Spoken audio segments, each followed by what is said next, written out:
Okay, again, my name's Kyle Bowen. For those of you who haven't had a chance to meet yet, I'm a really warm and fuzzy guy, so as you have any questions or anything today, please feel free to just go ahead and blurt those out. That's perfectly fine. Really, the kind of the continuum that we've seen in terms of the presentations over from yesterday to today really works out well, because what Tristan did was looking at, okay, how do we put students on the right path, and then Russ was looking at, well, once they're on their path, how do we help them out? And what I like to look at is, when we get down to the course level, how do we actually help them learn? And what happens inside of the classroom? And how can we think about new ways to help students learn? And what does that future of learning even look like? Because when we talk about learning, we have to think about the symbolism involved in learning, right? These symbols in particular that we use to describe many different aspects of learning, whether it be performance or completion. We tend to use these symbols. But the interesting part is that we all use these symbols, yet we don't necessarily agree on their definitions. Anybody who's taken a course and received a grade knows that sometimes you have to fight really hard to get a B. And other times it comes, let's say, easier.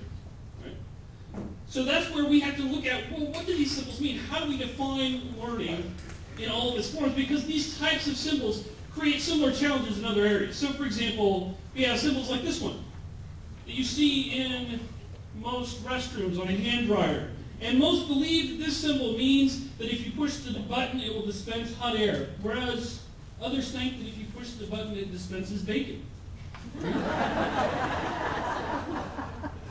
Or this symbol that many believe warns of the perils of electrocution, whereas others think that that warns of the perils of wearing leisure suits. Or maybe this symbol that appears on the dashboard of any car. All of us have seen this symbol before, and for the educated driver, we know that this symbol means that your car may be leaking oil, but other confused drivers wonder, I didn't even know my car could leak gravy. See, because it looks like a gravy boat? Yeah. You see, I had a similar experience when I graduated from college. I got a transcript, right? Full of symbols. It was an articulation of everything that I had learned in my education. And as I look at it and the things that appear on my transcript, I can't help but realize that this actually bears a striking resemblance to something else I see on occasion, one of these. Right? And the primary difference being that the return policy on your transcript is much more strict than it is at Walmart or somewhere like that. But the idea is that it represents kind of a listing of, here are things that you paid for. Here are the things that you have collected and walked away with, right? So how do we begin to think about differentiating institutions? How do we begin to think about differentiating a learning experience? Because if we're all kind of recognizing them in the same way, with a grade, we all provide the same basic receipt, then how do we focus on what is the experience that student has as part of their learning? And we begin to recognize learning in all of its forms. But therein lies our new challenge. The first real problems of learning. Our students come to us today completely diverse, right? They are diverse as the personalities that they have. And they bring with them their own instructional challenges. And sometimes we're lucky enough that they share them on Twitter. Let's take a look at some examples. Like, at IMDJ says he doesn't like when he can't find a comfortable sleeping position in his class. Right? These are your first world problems of learning. Or, for example, this student that needs needs designated time for online shopping so they can pay attention to Chinese. Or the student who ran into a professor in class and was compelled to go to class. Or the student here who has literally the worst wedgie of their life. And they can't pick it because they're sitting in class.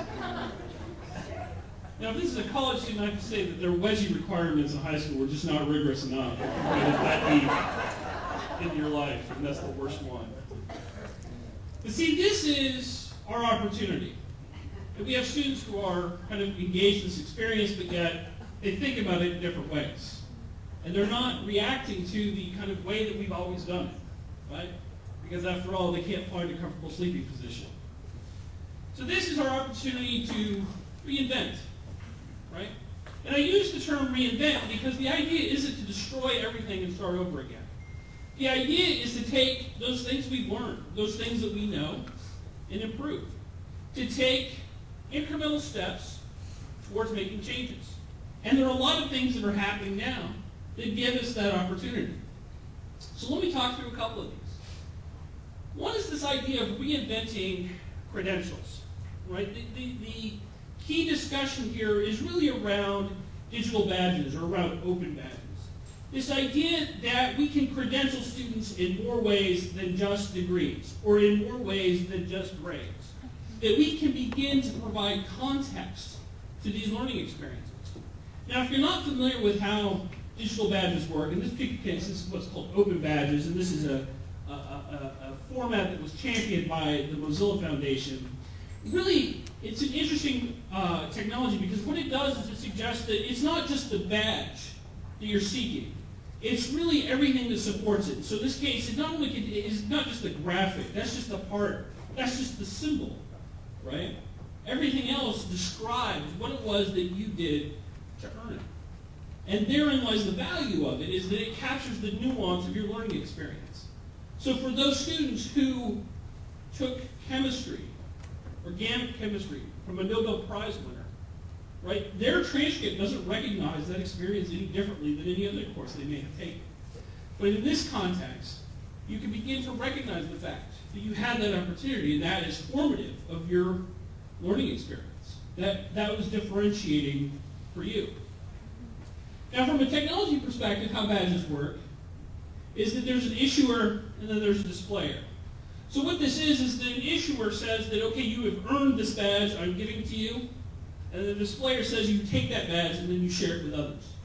Right? It's a fairly simple transaction.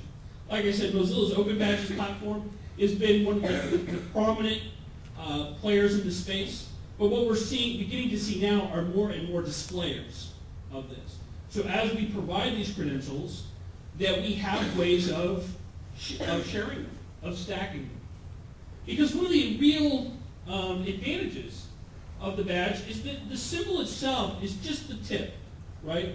The value is in everything that sits underneath it. So in many ways, badges have absolutely nothing really to do with badges. And they have everything to do with evidence. What did you actually learn? And what is the evidence of learning? And how do we share that with other people? Now, this process then introduces new instructional models. It's an interesting product where we can begin to look at the fact that the credential begins to shape how we can pursue earning that credential. If we begin to think as badges in terms of goals, we can begin to apply so many of the instructional approaches that we've been developing for a very long time.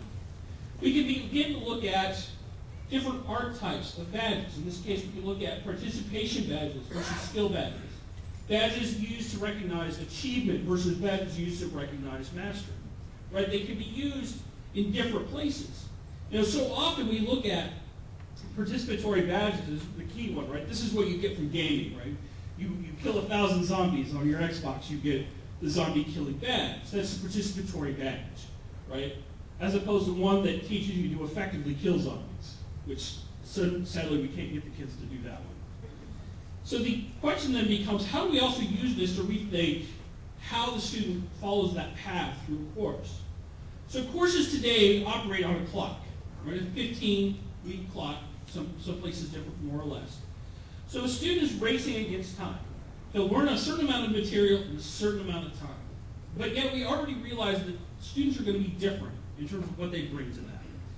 Now see, the badge, what it does is it allows us to pursue this in different ways, right? Now, many times we've looked at competency-based learning, and that's one application of how these kinds of credentials can be used. Because really what we have is this kind of Swiss Army knife that allows us to apply these kinds of credentials in many different contexts. For example, you have curricular contexts. So these are actual courses that would implement badges as part of the class. This articulates specific learning outcomes that students can achieve over the course, over the period of that course. We can look at cross-curricular opportunities. So this is where there are multiple learning outcomes that occur in different courses that together begin to recognize a student's skill in a particular area. These badges in particular are on intercultural awareness. That rather than having a class that teaches multicultural communication, for example, what it can do is use learning outcomes that occur in multiple classes across a curriculum and begin to recognize students as they complete the whole. We can also look at co-curricular activities. In this case, these were badges that were developed by students in a career services area, a group of interns that wanted to help other students develop more effective LinkedIn profiles. So they developed these badges as a way for students to improve their profiles, and they developed some really elaborate rubrics on how to evaluate a person's LinkedIn profile that was detailed down to the point where it would actually evaluate what you're wearing in your profile picture and things like that. We can also look at open curricular activities. At Purdue, these were some of the first badges that we issued. We're actually in nanotechnology. Actually, Purdue's first issued badge was in atomic force microscopy. Did we study that one? No, atomic force microscopy? Just on the weekends myself. It's more of a hobby. But see, that just speaks to the versatility. Right? So we're talking about a range of different opportunities in that. And again, one of the real advantages here is that what we can do is begin to retrofit this inside of an existing environment. Right? We don't have to tear down everything in order for these to work. So all of us have existing programs in each of these areas that we can begin to use badges as a way to recognize. So that's just one area. So reinventing credentials. Another area is to begin to reinvent insight. So much of what we've already talked about at the symposium is looked at analytics in a lot of different ways. And most of the analytics at this point have been looking at helping students find that right path through their education, or helping to identify students who are struggling. But what we can begin to look at is how do we apply the same information at a different level. You can always, there's a Trekkie right there. It's great. Half of every crowd's, they'll be enjoying it, and the rest of them like this. So I don't get it. Why is that guy so pale? I don't understand. Well, we can begin to use the same data to inform what's happening inside of a class. Use it as a way to describe something that can't really be described. And that's its opportunity. And we can do this in a number of ways. One is to use data as a means of intervention. Right? The Signals platform that was developed at Purdue, what it did was it looked at how students interacted inside of courses, and then could provide a stoplight, red, yellow, green, to the student to indicate how it predicts that they're performing in that class, with the intent that students could yield that warning and seek help. And they do, and it improved outcomes inside of those courses. Students did better as a result. It helped students identify, saying, you know what, this is what it looks like to not do well. Because what we found were that some of the students that were of greatest risk in these courses were ones that had done really well at really weak high schools. That they lack help-seeking behaviors. They've never failed before. They don't know what it looks like to fail a class. And sometimes what you need is a gentle nudge to say, hey, this is what it looks like to fail. Right? And this is what you do when that happens. And here are the places you can go for help. And what we can do is help develop these behaviors inside of our students. Now also what we learned from this was that there's a particular science in how you have that conversation, or in how you share that warning. Because it's one thing to say, look, you're not doing well in this class, but it's another that suggests, how do you get the student to actually heed that warning? What does that even look like? And it turns out that there's an optimum number of words in that message. So when you send an email to a student based on their performance to let them know how they're doing, to get them to react to it, and you can see here, these are examples based on the green, the yellow, and the red. So the green are students who are performing well, and yellow, they may or may not be at risk, and the red are those that are at risk. The length of those messages based on how students interact with them. And this is a new space in analytics, which is dealing with the human computing aspect of it. Not just the yielding of a light that turns a color, but rather, what do I do with that light now that I have it? Because the whole intent is that I want somebody else to do something with that information. So how do I tell them I want them to do something? Right? So that's kind of a new area is begin to explore what do those messages look like?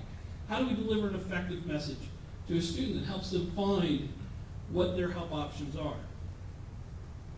Another area of analytics is interesting is using data as a means to reflect.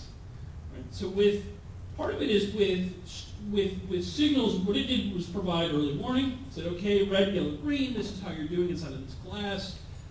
And with that, the student, it was fairly prescriptive. Right? But what if you provided context to the students in terms of how they're performing? So at Penn State, what we have is, this is the Angel Course Management System, and you can see, there's a little red icon next to the course name. So we started to experiment with it in courses, and these are courses where students have historically struggled, that we can show a student based on predictions inside of that course, where they fall inside of a spectrum based on their level of interaction. So what they do is they click on that and they get, it's very difficult to see here, I apologize, but essentially they can get to see where they exist on that spectrum based on a series of groupings. These groupings are the projected grades inside of that class, so they can begin to see how are they interacting with the course based on students that are other students in that course, how are they acting. So they can begin to see things like how often are they logging into the learning management system, how are they asking questions inside of, we were using, the question and answer tool is escaping me right now. Anyway, they were using an online question and answer environment, and they were interacting inside of that space, and so it begins to look at that data and suggest, okay, the students who are doing well in this class are logging in more often, they're asking more questions, and more actively engaged in the class, and so then the student can interpret for themselves. How are they interacting in this class versus how the others in this class are interacting based on a performance spectrum. And then another area to explore is how we can use data to adapt. And this is in adaptive learning, but then also environments that begin to adapt. So one of our areas of research has been in question relevancy. Right? So things like, will this be on the test? Is that a relevant question? No. This one is very popular, isn't it? Right. So that's what we need to do is as we have these online environments that provide question and answer types of capability, how do we begin to identify the relevant questions, the ones that are worthy of spending the greatest amounts of time on?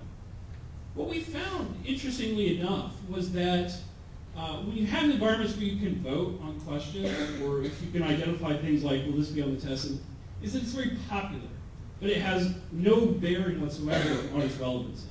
Kind of makes sense. Like this question, will it be on the test? Very popular, not relevant. But students who ask relevant questions continue to ask relevant questions, right? It's highly correlated. And so we can also see that if we begin to seed these types of analytic algorithms with course material, we can get fairly accurate in beginning to identify what are the relevant questions inside of a stream. So when we begin to field large numbers of questions, especially those that are coming in a real-time or near real-time type of teaching scenario, that we can begin to sort those out. Now, in addition, we can also begin to help the student ask a better question. Right? This is like your password strength. So you go and sign up for an account on a social website. As you type in the thing, it's like, oh yeah, you have a weak password, you have a good password, you have a great password. Imagine that as you're asking a question. That this is a good question. This is a question that builds on material. How do we help them develop those help-seeking behaviors inside of those environments? And interestingly enough, these same types of tools can be used to aggregate questions of similar content. Right? So once we identify relevancy, then we can also look at how are they related to one another. Another area that we can seek to reinvent is about reinventing the experience. Put another way, how do we reinvent the spaces where learning happens? So most students come to something, formatting's a little off there, they expect to,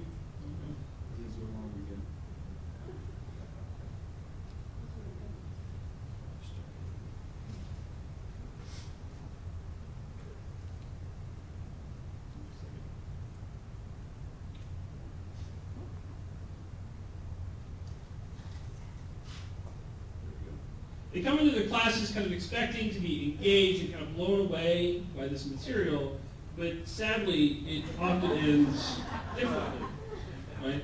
So how do we change how those interactions take place?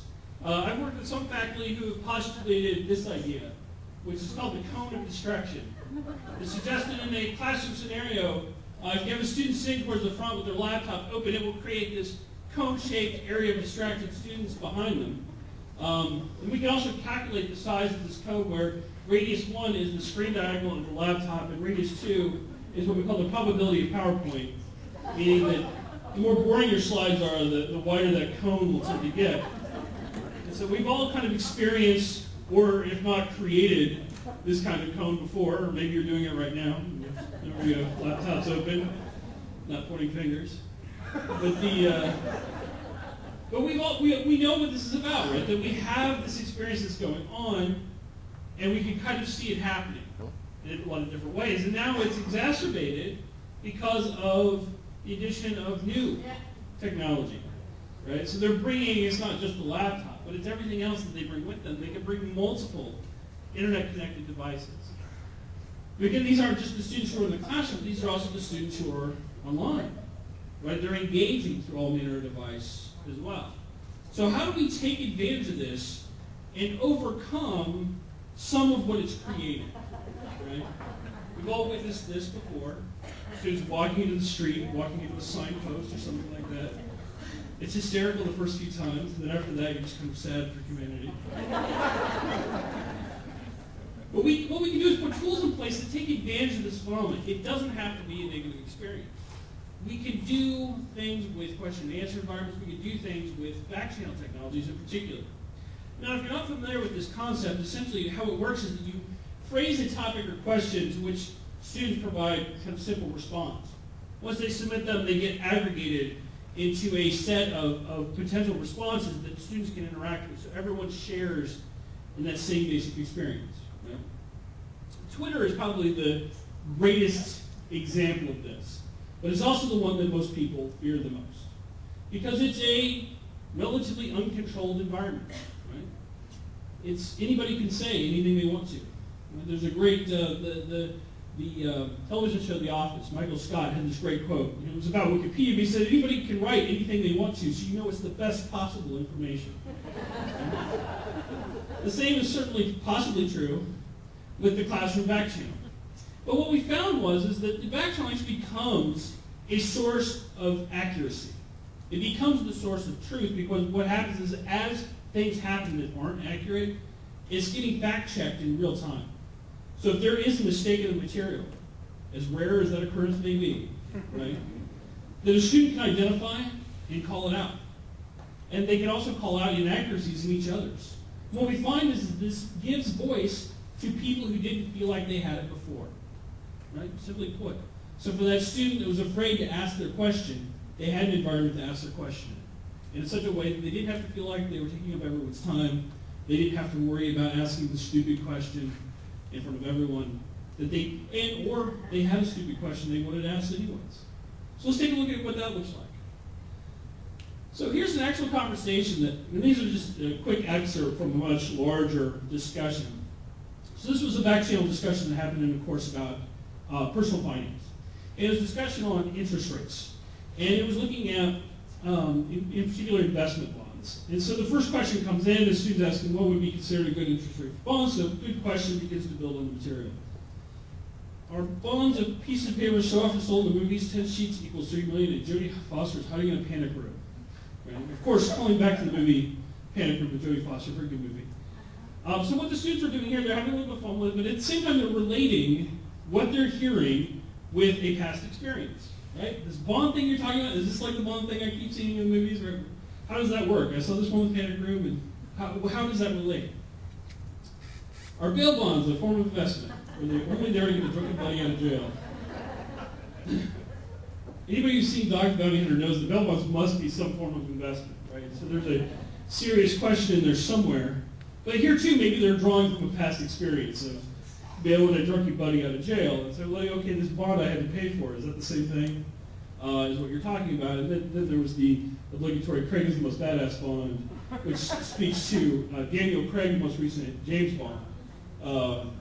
We all know that Connery is, of course, this badass movie. Which speaks to that kind of content credibility problem we were talking about before. If anybody can write anything they want to, then they write about Daniel Craig. So as we look at these kinds of things, what we're seeing is that students are beginning to have some fun with it, but at the same time, there are core questions going on in there. And inside of these environments, the kind of wisecracks that happen, they fall away. They're just noise that randomly happens anyways. And so that's part of what we can do is get beyond this notion that you can't just say whatever you want to, but that it has to be in a very controlled setting. And these ideas is far more free-flowing. And these types of interactions happen in places where it can be very difficult to have frank conversations. So this is one in personal finance, which is a fairly easy one. But I've also seen these happen in discussions around relationships, discussions around racial tension, discussions around homosexual marriage, where people have very defined opinions and may struggle to share them in these open environments. Probably the most interesting back-channel conversation I've seen was in a class on human sexuality, which was those kids will do anything not to have to talk about sex openly, right? And so to have an environment where they can do that is both interesting and we all kind of learn new vocabulary at the same time. But this is an opportunity for these students to share. And what we find is that they even in in-class experiences, they find that this back channel enlivens the in-class conversation. It doesn't distract from it. We found that the students who engage in these back channels, the students who got A's and B's engaged at twice the level of the students who got C's and D's in the courses. So what we were seeing was this correlation between how students interacted inside the classroom through this back channel and how they felt engaged with their classmates. They felt like their opinions were being heard. And this, in many cases, these were high enrollment courses, right? So the smallest one, I think, we experimented with was around 250. The biggest one was around 600 in one section. Right? So these are enormous courses. So part of it is how do we get at those ideas? So those are three areas that we can look at kind of in the near term around how do we begin to reinvent around these ideas. Oh, I touched something again.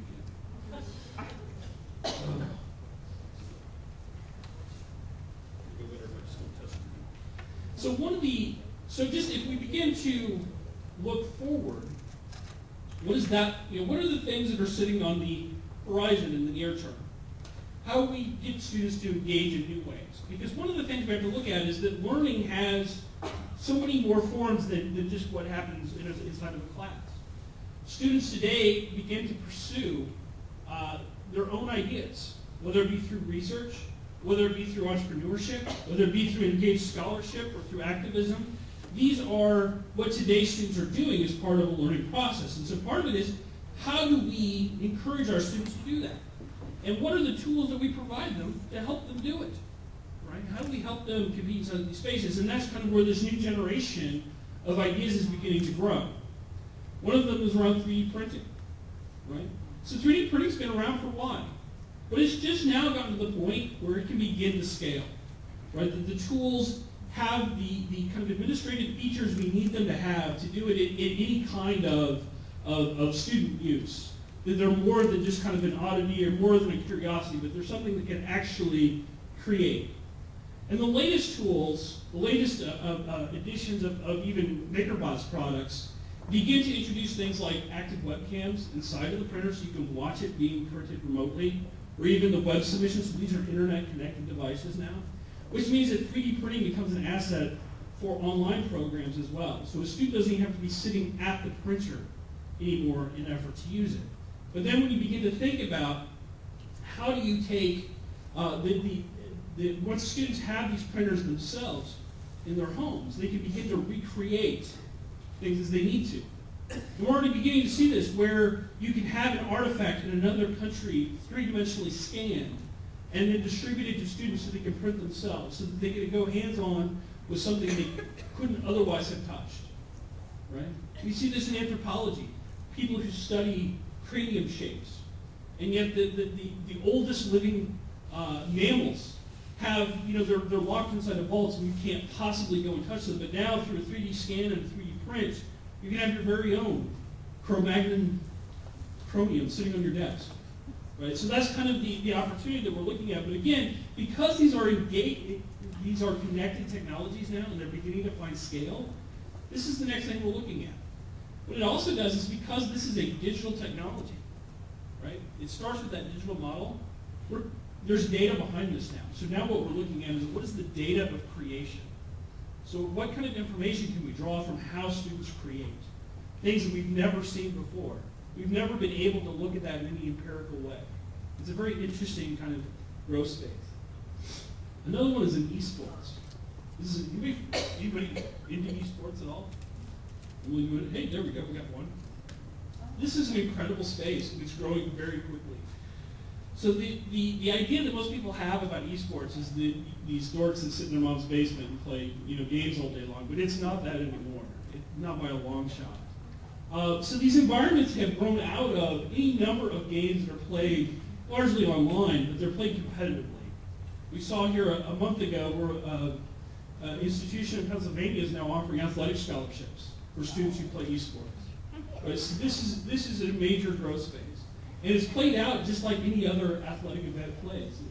This is a game here, this is called Dota, or Defense of the Ancients, where you have teams that play in combat, kind of this set battle arena. Think of it as kind of virtual chess. But these environments have what would otherwise be sportscasters. Right? Now, of course, they wear Bengal striped jackets and whatnot. But it's the same basic thing as watching like NFL Game Day. That they dissect choices being made in the game, that they can interact with the communities around them, and they have a fantasy league. Right? So a lot of this is playing out on a site called Twitch, or Twitch TV, which I encourage you to go look at. It will blow your mind at the numbers of people who watch other people play video games. As interesting as that is. But they play in everything. Now what has become very interesting about this is that the numbers of people that are being drawn are competing or surpassing what we would typically refer to as sporting events. Right, so what we can see here is the League of Legends championship game, which happened not too long ago, surpassed in viewership most other championship sporting events. And that was just one game.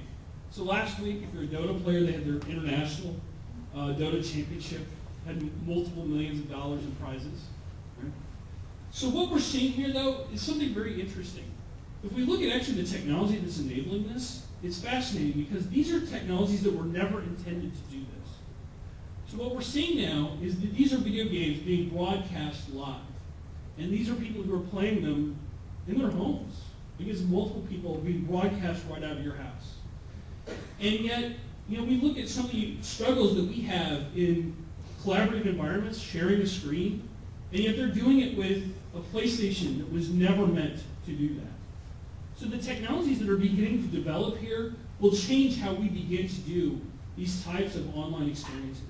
So rather than watching another student play a video game, imagine watching someone craft a video, watching someone write a paper, watching someone do any number of activities, and doing them using technologies that were never intended to do that. Again, we kind of witness this art of creation. And video games are one on-ramp to doing that. Right? So this is something else. This is something to keep an eye on.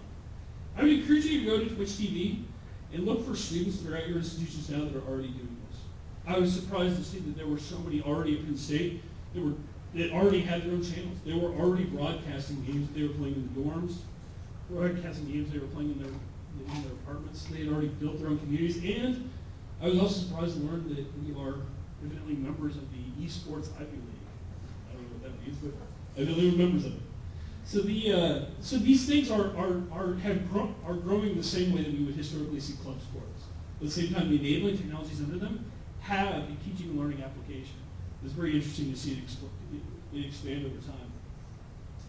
So, in conclusion, what I wanted to kind of express upon is this idea that we have these kind of emerging concepts, and they're moving us forward. And so part of it is that we tend to look at, especially in student success, is focusing on those students who may be struggling, those students who need help. But really what we need to look at is how do we support all of our students? Right? How do we help even those who are doing well do even better? right? Kind of that kind of raising the bar, expanding the ceiling, whatever cliche you want to apply to it. But in other words, how do we identify the Waldos, the ones that are exceptional? But what we also need to realize at the same time is that they are one Waldo amongst a kind of sea of other Waldos. And how do we differentiate between them? And how do we help them differentiate themselves? And so when we begin to reinvent credentials, as we begin to reinvent the insights that we apply to our courses, we begin to accentuate the differences, as we begin to reinvent the experiences in our classroom, we can begin to identify the Waldos, find the ones that are unique, and identify that there's a strength in the diversity of all of those students. And so what we can do is begin to put the services in place, the technologies in place, to help take advantage of that in the classroom, in however we want to define that classroom to be, right? That can be a classroom that exists in bricks and clicks at the same time, a classroom that exists in the social networking connections between students and on the phones in their pockets. This is the new classroom where learning happens, and what we can do is help a new generation of students to help them learn that. Anyways, thank you very much for your time today.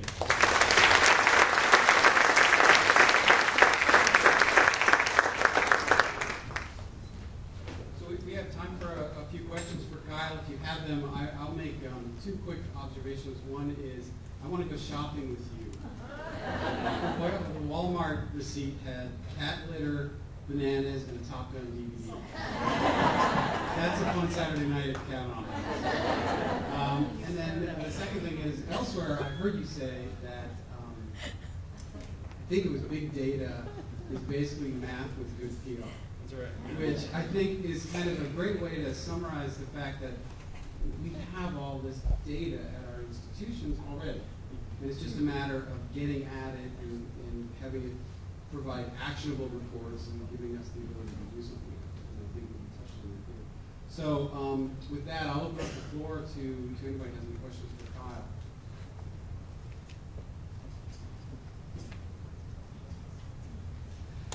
Okay. Yeah, we have one over here.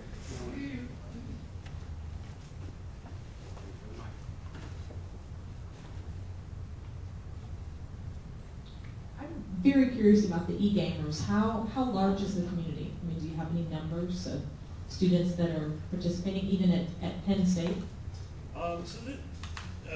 This is a space that we've only just started to explore over the last, I would say, 6 to 8 weeks. And so what we did is we got together with Twitch, the company who broadcasts these, and said, okay, what does this look like? Even a cursory evaluation, we found some 20 channels. So the channel is it's kind of like a YouTube channel, right? Where students are broadcasting their gameplay. And so that was, like I said, those were just students who had self-identified themselves as Penn State students doing that. That didn't include students who were also students that just didn't self-identify themselves. So this was already kind of, but again, it's in a community of millions and millions. Right? And so that was what was so interesting. And part of it was that it had grown and we didn't really notice. Right? That it was one of those things that was developing, and the technology used to enable it was really very interesting because, again, you know, I think about the struggles we have in doing screen sharing from multiple different devices, and yet they're live broadcasting from devices that were never intended to do it, and doing it in a very social and open way. So like I said, it's one of those interesting areas that's developing, or I should say has developed. I mean, like I said, the viewership on it is already surpassing what we would see in similar types of sporting events. So other things we begin to look at is how do we begin to look at gamers as a segment of our student population. Right? The same way we would look at athletes, the same way we would look at other students. What does the gaming environment look like? Does that provide us some strategic advantage inside of that space? How do we enable it? How do we foster that? How do we grow it out? There are a lot of different applications for it. Can I ask a follow-up on that? So when you look at the sort of gaming culture, and here in Florida, we have an actual requirement that all high school graduates coming out of public high school have to take an online course. It's one. So these students are coming into our institutions with an expectation about online learning that might be very different than the reality of post-secondary online learning. There's a much less of a safety net. There's some reasons for that. But students who are growing up as gamers and are used to an online experience like that are going to be showing up at our institutions expecting a certain level of engagement that we may or may not be able to meet. I wonder if you could comment on, what do you think we as higher education students can do to help bridge that expectation gap? Sure, so really that expectation begins to open up what might be a new opportunity. I didn't expect that question to be on esports. I would have come armed with more data.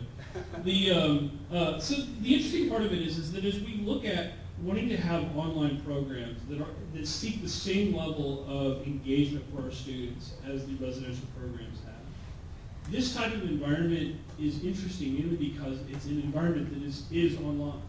So if we think about the types of services that are provided to our students in residential programs, like the co-rec, like intramural sports, like athletics, this is the online equivalent of that.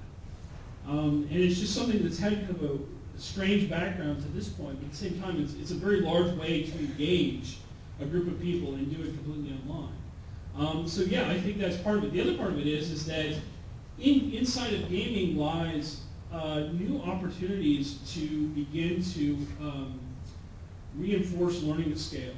So part of the challenge we have, how do we increase course sizes, right, without diminishing the level of engagement? And yet gaming has been doing this for years, through a number of different mechanisms. And I come into this, so I'm not a big gamer myself, so I'm only recently just kind of saw this, thought it was very compelling.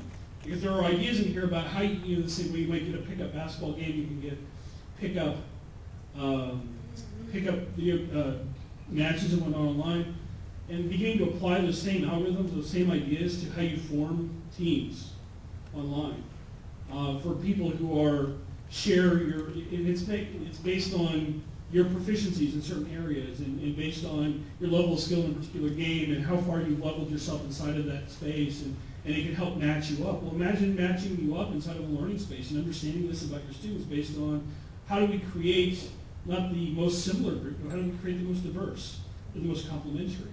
I think those are a lot of the opportunities that exist kind of in that space as we begin to kind of rethink how do we take on some of these challenges that other domains have already taken on and develop kind of new and unique solutions to.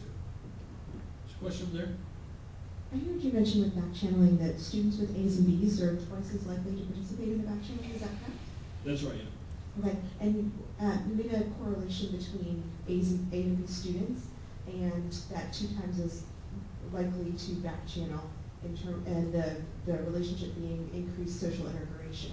Those were 2 separate things, but yeah, they were both. The course outcomes measure was a separate measure than the social engagement measure. Gotcha. Okay. I was just curious if there was any, if there was truly correlative data between understanding that the A's and B's and the amount of back channeling were truly related, or if perhaps those B's of the A's and B's would have been A's had they not been back channeling twice as often. Oh yeah, no, that's a fair question. So yeah, when we engaged in kind of first putting these back channels inside the classroom, that was probably our #1 concern, was that are we going to break the classroom by doing this? And so from the faculty's perspective, so the faculty development aspect of this was very interesting because it not only had to be okay, it had to be encouraged. So that essentially what you had to create was a faculty endorsed distraction. To say, look, it's okay with me if you want to not listen and use your phone for a little bit and then come back. But the reality was they were doing it anyway. So in this case, we were just encouraging them to do it in a productive way.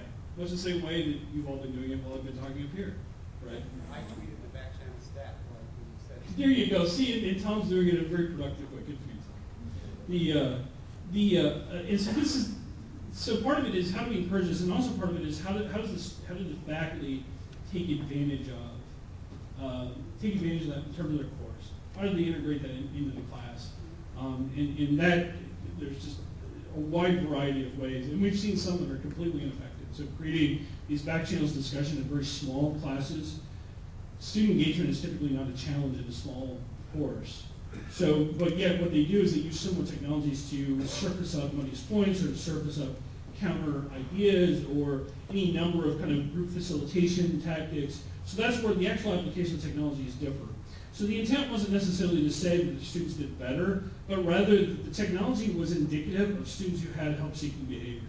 The students who do better in courses tended to seek help in those spaces, that they were doing the same thing, they were just doing it in a different environment.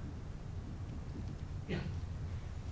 Just wanted to clarify something on a slide about communication with students. I guess I'm trying to relate this back to the conversations about early alerts and just want to check my understanding. So you had talked about the length of a message for students who are doing well, who are marginal versus those who are not doing well.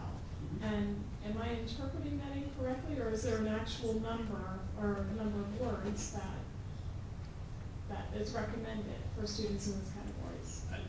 Yes, to the latter. So when you look at it, so in this particular tool you have the three, so the red, yellow, green, and students who fall into each of one of those categories based on a prediction of their performance in the class. This can happen very early in the class. So if you're, let's say, a red, who's the easiest one to understand, we're identifying the fact that maybe you're a red because you're not going to class and you've not been doing the homework. That what we wanted to understand was, what did that message have to look like in order for you to read it and assimilate what it means and then do something about it? And so some of my colleagues at Purdue studied that, and what they found were there were a number of things related to the length of the message, which is the easiest one to kind of think about because most people can understand a certain number of words. But then it also gets into the types of terminology that you might use in that message, providing very specific action steps to take on. And so how do you, so it kind of makes sense at a certain level that you know, based on that number of words, that's about the length that somebody would want to read and actually heed as a message. And then the next step became, okay, how can we help faculty develop these messages, realizing that that, you know, so for the student who's not doing well because of attendance and homework, that we're providing them a message that says, look, you know, you need to come to class more often and, you know, engage in the coursework, as opposed to something that says, you know, you're not studying for your tests, which may or may not be a challenge. So that's yeah, so that's the idea, is how do we formulate, so part of it is moving from data, the idea like, okay, I know there's a problem, so what do I do about it, to the point of getting somebody to do something as a result. And in that transaction, we need to really understand, how do we actually, now that we know something about somebody, how do we compel them to want to improve on it? Question over here. So I think that we could probably all agree that if I'm a person who collects Beanie Babies, the people that are most impressed with my Beanie Baby collection are other Beanie Baby collectors, right? So when it comes to badges, what information have you found on, you know, the people that get the badges? How is that accepted outside the badge earning community? Whether it's outside of education, whether it's the corporate world or whatever. Sure. So it's a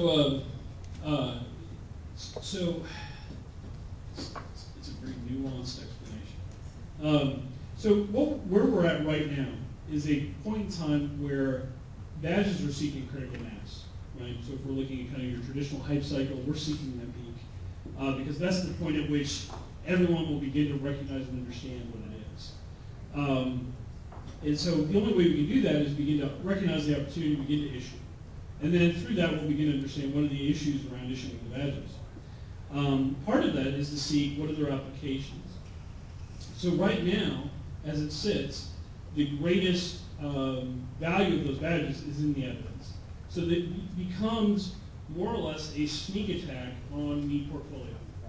Right? So that's where most of us have either really great e-portfolio systems or you have a failed e-portfolio system. Right? You typically have one or the other. And so part of the challenge of e-portfolios is how do you overcome that initial inertia that it needs to make it a part of everything you do and really get people to embrace it. And some people are really successful with that, whereas others aren't. What badges seek to do is to take on some of the same advantages of e-portfolios, but rather than seeking it from the same vantage point as e-portfolio, it says let's do it at time of creation. Let's capture a student's work at the moment at which it's assessed, and then use that as an evaluation. a way to share how they've learned, and then provide us a way to kind of expand that over a period of time. So as it sits today, the idea of having, to walk into an employer and say, hey, here's all my badges, here, take a look, yeah, that's not happening, but in a few places. However, the manifestation of it today is as like an e-portfolio. Here's my collection of work.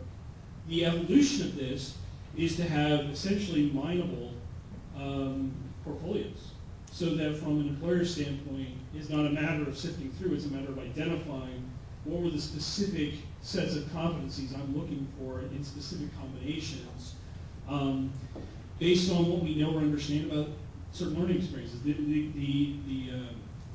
example I often use is, would you learn more about intercultural awareness by studying abroad or having a Chinese roommate? Which one's going to teach you more, right? So through different types of different employers may value those differently. And part of it is the unique manner of the institution. So at Purdue and Penn State both, it's a highly diverse student community. So part of it is to take advantage of that diverse community as a way to recognize that. So that's where we can begin to recognize intercultural awareness as part of that leadership and other types. So that's kind of the opportunity for it. And that's where we're kind of right now seeking that critical mass, so that it gets to the point where we're kind of recognizing this as a true set of credentials. But until that day comes, I mean, it is we have, of course, MOOCs use these types of things. We've already, certificate programs have used these types of applications before. So it's just kind of it's part of an evolution. Yes. The effort underway to define badges in the sense that, badge, pink or shape or color mean anything. I mean, when you look at a badge, if you don't know, the badge itself means nothing unless, as you say, you look behind it. But it seems like you should be able to look at the badge and know that the shape denotes some discipline, some mastery, you had sort of a theme going there. Is there any theme to the badges emerging or anything like that? So in terms of their visual representation, yeah, so from that standpoint, they suffer from the same problem that grades have. Right? Grades are like badges, they just sort of live lane badges. Because how I print an A and the way I manifest it comes in 100 different forms, but yet it basically means the same ill-defined thing in every place. So the difference here is that you can redisplay the credential however you need to, but yet it has all the underlying information, the underlying metadata that explains it in a way that grade doesn't. So from a visual standpoint, that's a very complex problem, and it's one that most institutions don't want to take on, realizing that it's a very complex political issue around how do you brand a credential in such a way that is representative of the institution. And so the example that I've heard a number of people give are people who graduate from cooking schools, where this cooking school gives you an insignia that you wear on your, I don't know, what's a cooking shirt thing called? It's not my domain, but you actually pay for the right to put that insignia on your uniform. So is this a similar idea where essentially you'd have to license your credential back? So like you get a diploma, but can you just reproduce diplomas? Right? So that's where, so there are a number of really kind of complex branding issues that come into play when we begin to look at badges. And that's why, to a large degree, most institutions you don't find many institutions that issue an institutional badge, right? They're typically issued on behalf of a program or behalf of faculty or something like that. Yeah. U.S. News and World Report, they're ranking, they'll license you a little thing for your website, these kinds of things. So then if you do that by extension to a learning, the recognition of learning, then and that's why that's kind of a politically complicated space, because how does an institution do that? And then also the next part of it is, what does it mean to have an institution officially recognize that credential? That's the next kind of layer of it. Who verifies? Who verifies it? Yeah, who certifies a badge? I mean, because that's a great point.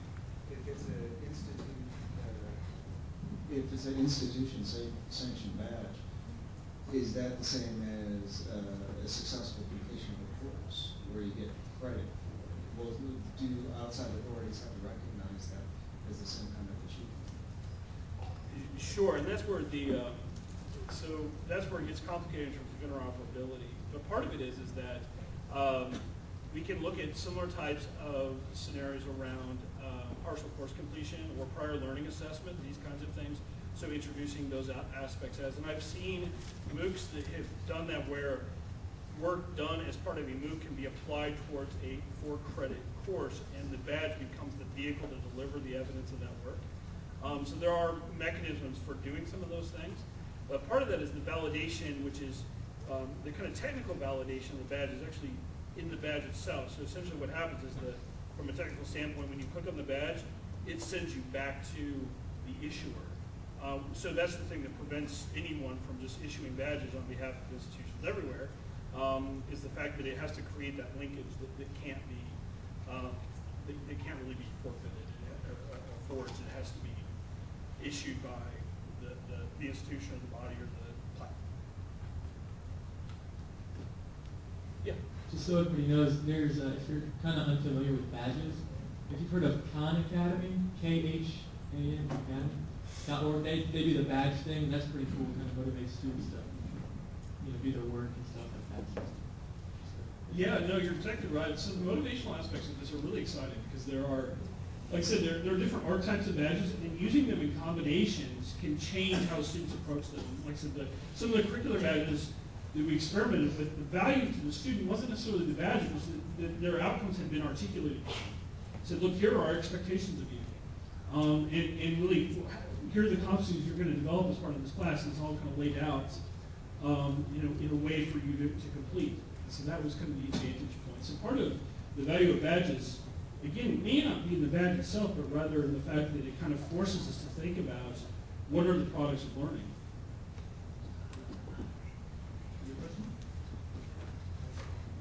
All right, well, thank you, Kyle. Please join me in thanking Kyle for